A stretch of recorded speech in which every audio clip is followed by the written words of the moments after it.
Bom dia, graça e paz. Vamos a mais um capítulo em nossa jornada pelas Escrituras. Nossa leitura no dia de hoje encontra-se no livro de Juízes, capítulo de número 20, que diz assim: Naqueles dias não havia rei em Israel, e a tribo dos Danitas estava procurando um território para morar, porque até aquele dia não tinha recebido herança entre as tribos de Israel.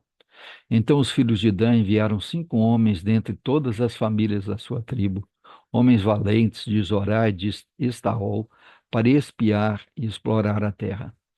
E lhes disseram: Vão, explorem a terra.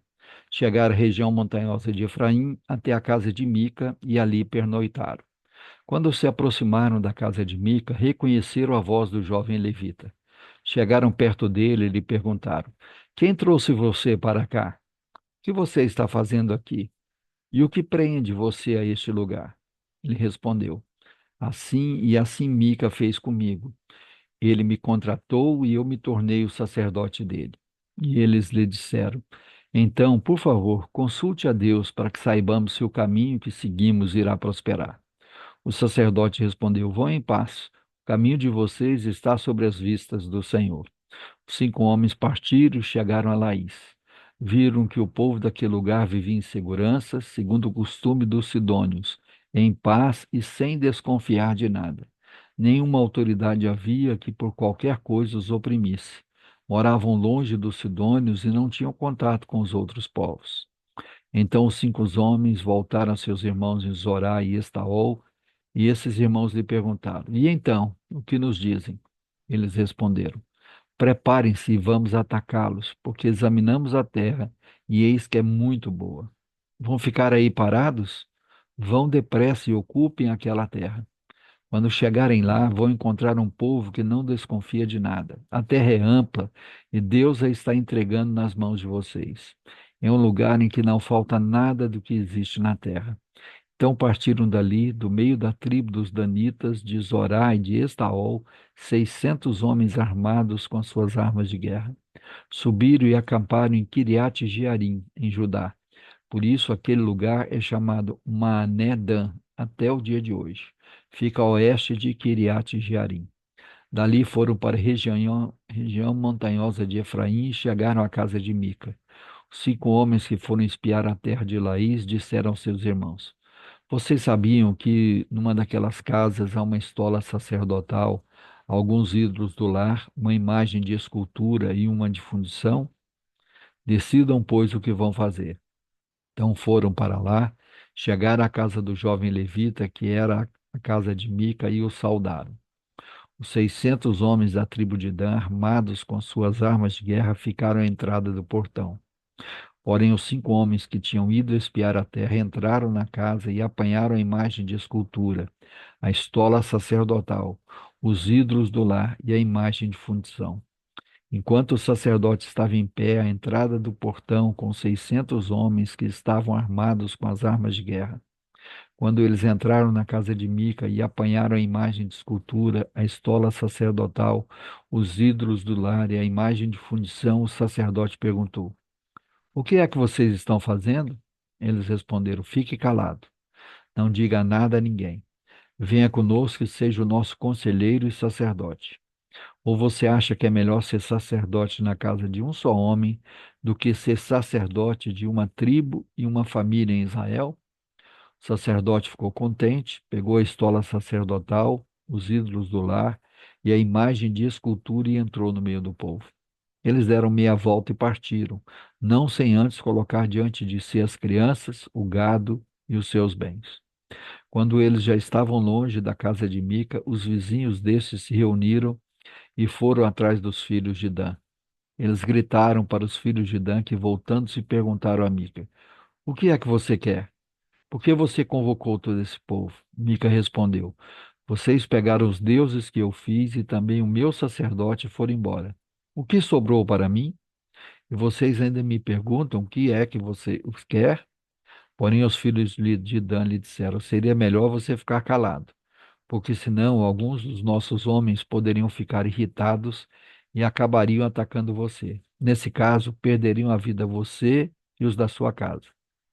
Assim os filhos de Dan seguiram o seu caminho, e Mica, vendo que eram mais fortes do que ele, deu meia volta e foi para casa.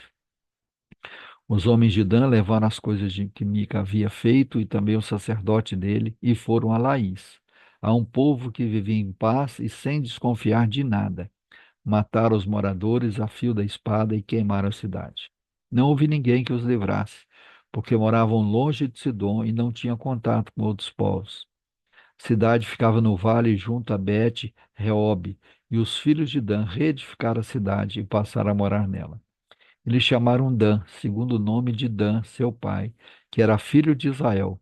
Porém, no passado, o nome dessa cidade era Laís. Os filhos de Dan levantaram para si aquela imagem de cultura, e Jonatas, filho de Gerson e neto de Moisés, ele e seus filhos foram sacerdotes da tribo dos Danitas até o dia do cativeiro do povo. Assim, pois, a imagem de escultura feita por Mica ficou entre eles durante todo o tempo em que a casa de Deus esteve em Siló. Aleluia, louvado seja o nome do Senhor nosso Deus. Vamos orar? Pai querido, em o nome do Senhor Jesus Cristo de Nazaré, nós nos achegamos na tua presença ao iniciar de mais um dia e o fazemos com muita alegria, com muita gratidão, com ousadia, pelo novo e vivo caminho que Cristo conquistou para nós na cruz do Calvário. Muito obrigado, Senhor, pela noite de descanso, pela roupa que vestimos, pelo alimento que o Senhor tem nos dado. Muito obrigado pela vida. Muito obrigado pela vida eterna que temos em Cristo Jesus. Muito obrigado pela tua palavra, pela revelação da tua palavra, pela revelação do projeto eterno de salvação e redenção em Cristo Jesus. Muito obrigado, Senhor, porque um dia o Senhor veio ao nosso encontro e nos salvou, nos resgatou das trevas para a sua maravilhosa luz. Somos gratos ao Senhor por isso. Somos gratos ao Senhor por mais uma oportunidade que o Senhor nos dá de vivermos no dia de hoje, para a glória do teu nome, para proclamar as boas novas de salvação daquele que nos tirou das trevas para a sua maravilhosa luz. A ti toda honra, toda glória, todo louvor. Te louvamos, Senhor, pelas nossas famílias, pelos nossos lares. Te louvamos, Senhor, por aqueles que o Senhor colocou como nossos familiares. Te louvo pelos nossos ancestrais, homens, mulheres que nos criaram, que nos educaram, que nos conduziram até a presença do Senhor. Muito obrigado por aqueles que um dia, tanto dentro de casa como fora, falaram do Evangelho para nós, nos apresentaram a Cristo Jesus. Muito obrigado, porque o Senhor mesmo trabalhou em nós. O teu Espírito nos convenceu do pecado, da justiça e do juízo. E nós, assim, nos entregamos a Ti e fomos lavados e remidos no sangue do Cordeiro. Muito obrigado por isso. Muito obrigado pela nossa casa, pela nossa família. Obrigado pela existência da Tua igreja. Obrigado, Senhor, porque o Evangelho chegou até nós. Queremos ainda nessa manhã interceder ao Senhor pelas nossas casas, pelas nossas famílias, para que haja restauração, para que haja perdão, comunhão, para que haja salvação no nosso meio. Visita também os enfermos, Senhor. Cura os nossos enfermos, cura, Senhor. Visita os hospitais, visita os lares, onde quer que tenha um enfermo, que a tua mão curadora passe sobre eles, trazendo plena restauração de sua saúde, independente da dor ou da enfermidade. Clamamos por aqueles que têm a alma ferida, pessoas que andam angustiadas, aflitas, depressivas, com transtornos dos mais variados tipos. Clamamos ao Senhor que a paz que excede todo entendimento seja derramado em profusão sobre a vida de cada uma dessas pessoas. Que o bálsamo do Senhor venha curar as feridas da alma, venha curar as lembranças, venha tirar toda dor, toda angústia, toda aflição, que haja paz nos corações. Que aqueles desses que não te conhecem, que venham a te conhecer e a confessar a Jesus como Senhor para a glória de Deus Pai.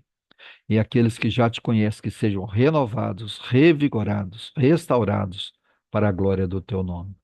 Clamamos pela igreja brasileira, para que o Senhor faça um verdadeiro avivamento em nosso meio. com confissão de pecados, com arrependimento, com transformação de vida, com vida dedicada ao Senhor, que a igreja brasileira seja uma igreja do livro, uma igreja da palavra, que lê, que medita, que estuda e que obedece os teus princípios. Que possamos também ser uma igreja que ora, que busca a presença de Deus, uma igreja que obedece, que evangeliza, que faz missões, que prega as boas novas de salvação, que vive uma vida de santidade, uma vida de acordo com os princípios da tua palavra e não com os princípios da humanidade.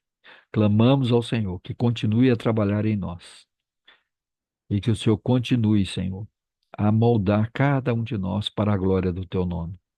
Te louvamos, Senhor, pela existência da igreja brasileira. Em especial, queremos te louvar pela Igreja Cristã Evangélica do Brasil, a ICEB, que neste mês completa 123 anos de existência. A ti toda a honra, toda a glória, todo o louvor. São 123 anos de bênção, de vitória sobre vitória, de proclamação do Evangelho, de salvação. Aproveito e louvo e intercedo por todas as igrejas verdadeiramente evangélicas da nação brasileira. Que o Senhor esteja derramando do teu bálsamo e da tua unção sobre cada uma delas. Que a igreja brasileira se una em prol do reino de Deus, em prol da propagação do evangelho da paz. Que haja fidelidade, dedicação e que apenas o teu evangelho seja pregado em cada um dos nossos púlpitos. Abençoa a liderança da fidelidade, da sabedoria e discernimento. Ser conosco no restante desse dia, desta semana, deste mês. E que a tua bênção, aquela bênção que enriquece e não traz dores, esteja sobre cada um de nós, sobre todo o povo de Deus, hoje e sempre, até a volta gloriosa de Jesus. É no nome dele, nome de Jesus Cristo de Nazaré, o único nome pelo qual importa que sejamos salvos, é que nós oramos agradecidos neste dia. Amém. Deus nos abençoe em Cristo Jesus. Amanhã retornaremos com mais um capítulo em nossa jornada pelas Escrituras. Um grande abraço a todos.